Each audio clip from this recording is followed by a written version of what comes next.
வணக்கம் ஃப்ரெண்ட்ஸ். இன்னைக்கு நம்ம ட்ரைனிங் சென்டரோட சிம்பிள் டிப்ஸ் வீடியோஸ்ல என்ன பார்க்க போறோம்னா, ஆல்ரெடி ஒரு 50% ஏசி மெக்கானிக்கா இருக்கிறவங்களுக்கும் சரி, அது மாதிரி புதுசா மெக்கானிக்கா ஆகணும்னு நினைச்சு ஹெல்ப்பரா இருக்கவங்களுக்கும் சரி, ஸோ இவங்களுக்குலாம் எந்த மீட்டரை வாங்குறதுன்ற சில டவுட்ஸ்லாம் இருக்கு. ஸோ அவங்களுக்காக தான் இந்த வீடியோ.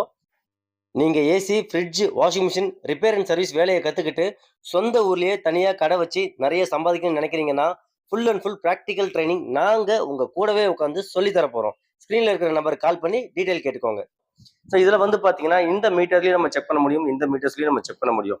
ஆனா நமக்கு எப்பவுமே ஏசி, ஃப்ரிட்ஜ், வாஷிங் மிஷின் மெக்கானிக்கா இருக்கிறவங்களுக்கு எப்பவுமே இந்த மாதிரி மீட்டர் தான் பெட்டரா இருக்கும். ரீசன் என்னன்னா, இதுல ஒரே ஒரு ஆப்ஷனுக்காக மட்டும்தான், இந்த கிளாம்புக்காக மட்டும்தான். இந்த கிளாம்ப்ல வந்து என்னன்னா, நம்ம ஆம்ஸ் செக் பண்ணிக்கிறதுக்காக இதை யூஸ் பண்ணுவோம்.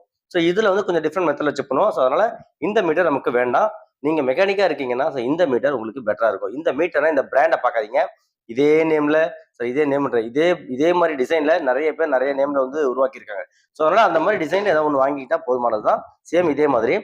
அதுக்கு மேல நீங்க போகணும்னு நினைச்சீங்கன்னா காஸ்ட்லியா போகும். 4000, 5000, 6000 அப்படி போகும்.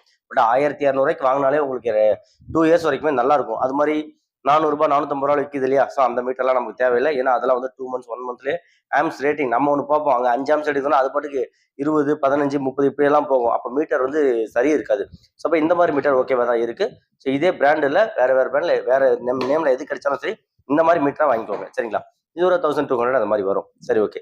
இப்போ எதுக்காக இந்த மாதிரி மீட்டர் வாங்க சொல்றேன்னா, ஒன்னு ஆம்ஸ் செக்கிங்காக நான் சொல்லியிருந்தேன். இன்னொன்னு கெப்பாசிட்டர். இதுல பாத்தீங்கன்னா ஒரு சிம்பிள் இருக்கு இல்லையா, கெப்பாசிட்டர் சிம்பிள் இருக்கு இல்லையா, இந்த கெப்பாசிட்டரை செக் பண்றதுக்காக இந்த மாதிரி ஃபேனுக்கு வர்ற capacitor, washing machine, fridge, AC இதுக்கு வர கெப்பாசிட்டர்ஸ் வேல்யூவை நல்லா இருக்கா இல்லையான்றதை செக் பண்றதுக்காக தான் இந்த மீட்டர் வந்து வாங்க சொல்றது. இந்த மீட்டர் சரிங்களா?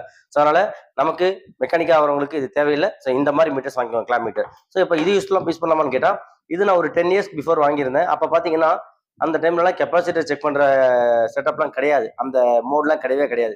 இதுல பாத்தீங்கன்னா தெரியும், அந்த டைம்ல கெப்பாசிட்டி செக் பண்ற மோடே கிடையாது. ஸோ இப்போ லேட்டஸ்டா வந்திருக்க ஒரு 4 இயர்ஸாவே நமக்கு கெப்பாசிட்டி செக் பண்ற மோடு எல்லாத்துலயுமே வந்திருக்கும். இதெல்லாம் லேட்டஸ்ட் மீட்டர்ஸ் தான். இதெல்லாம் பாத்தீங்கன்னா கெப்பாசிட்டி செக் பண்ற மீட்டர் மோடு பாத்தீங்கன்னா இங்க இருக்கு. ஸோ இதை பாத்தீங்கன்னா செப்பரேட் மோடும் கொடுத்துருக்காங்க. சரியா? இதுல செப்பரேட் மோடும் கொடுத்துருக்காங்க.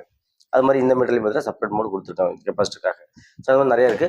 நீங்க இந்த மாதிரி ஒரு கிளாம் மீட்டர் வாங்கிக்கங்க, அது பெட்டரா இருக்கும். சரிங்களா? நீங்க 10th, 12th, diploma, engineering, degree, எலக்ட்ரீஷியனா இருக்கீங்களா? இந்த பிசினஸை கத்துக்கிட்டு சொந்த ஊர்லயே தனியா கடை வச்சு நிறைய சம்பாதிக்கணும்னு நினைக்கிறீங்கன்னா, நாங்க உங்க கூடவே உட்காந்து சொல்லித்தரோம். ஸ்கிரீன்ல இருக்கிற நம்பருக்கு கால் பண்ணுங்க.